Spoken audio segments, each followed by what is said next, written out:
Good morning. This is Dr. Beck. It is the 10th of January of 2022, and life is good for us this morning, and I hope it is for you. We're up working, trying to get everybody who's asked to get them taken care of. And if you're having problems, we want to hear from you, of course, get you in here and get you taken care of. Let's go ahead and talk about the COVID. Okay, we've got a line outside the door here now. The website did not show any increase in cases over the weekend. I don't know why that did or didn't happen. Um, we're steady checking people going through. It looks like this is the Omicron variant that is coming through here. And we've treated lots and lots of people for it, and everybody seems to be doing pretty well with it. Rarely do I send somebody to the hospital, which is a really good thing, but we've got a hospital here if we need it, okay? And the main thing is to try not to get you to the hospital, not to contaminate ourselves while we're looking after people so we can keep seeing you, get you taken care of. I do want to remind people, sometimes I get negative feedback about treatment options that I do provide people, which actually I just need to reiterate a fact that anything that we say or ask you to do is an option. Okay, we are not a dictatorship in this office. Everything is optional, whether it's coming to see us or whether it's listening to what we're doing or taking our advice. We're going to give you the best advice we can, and you still have the freedom to do or not do whatever you want to. It's just the only thing I would say is if you're asking us for what to do, that's a clue right there. But we're going to tell you what we really think you should do, and if you don't like it or don't agree with it, that's okay. We'll forgive you.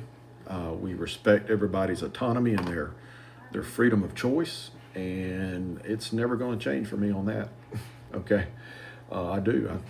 I think it's your choice. So let's talk about choices you can make that are good for you. Okay, so let's talk about exercise, because exercise always is brought up. And honestly, with these videos, I know lots of people read these things or watch them.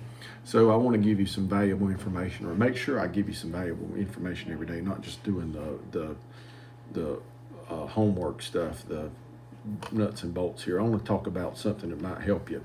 So let's talk about exercise. There's two types of exercise that I recommend as you get older: cardiovascular exercise and strength training. The cardiovascular is to keep you alive, and that's typically going to involve elevated heart rate and sweating. Okay, and that I personally run. I'm a runner. I have been running for many years. I enjoy running. I think it helps me with my stress, my anxiety, with my overall health. And I typically run, when I do run, I'll run 3 miles, 3 to 5 miles. Sometimes 2 if I combine it with another workout. So that's about raising your heart rate, keeping it up, and sweating. So those things will keep you alive longer, I believe. You need to be a little particular about it. Like, in other words, if you haven't been exercising, you need to start real slow and work yourself up when it comes to cardiovascular. Slow and steady wins that race, okay? And running, rowing, some of these jazzercise things and stuff like that, or Zumba, I think really work great for people. Now, the other part of it is strength training, and strength training is not necessarily to keep you alive.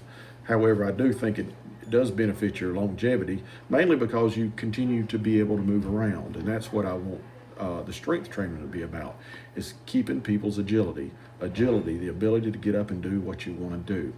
And as you get past 60, 65 and those things, that's the thing that usually starts deteriorating.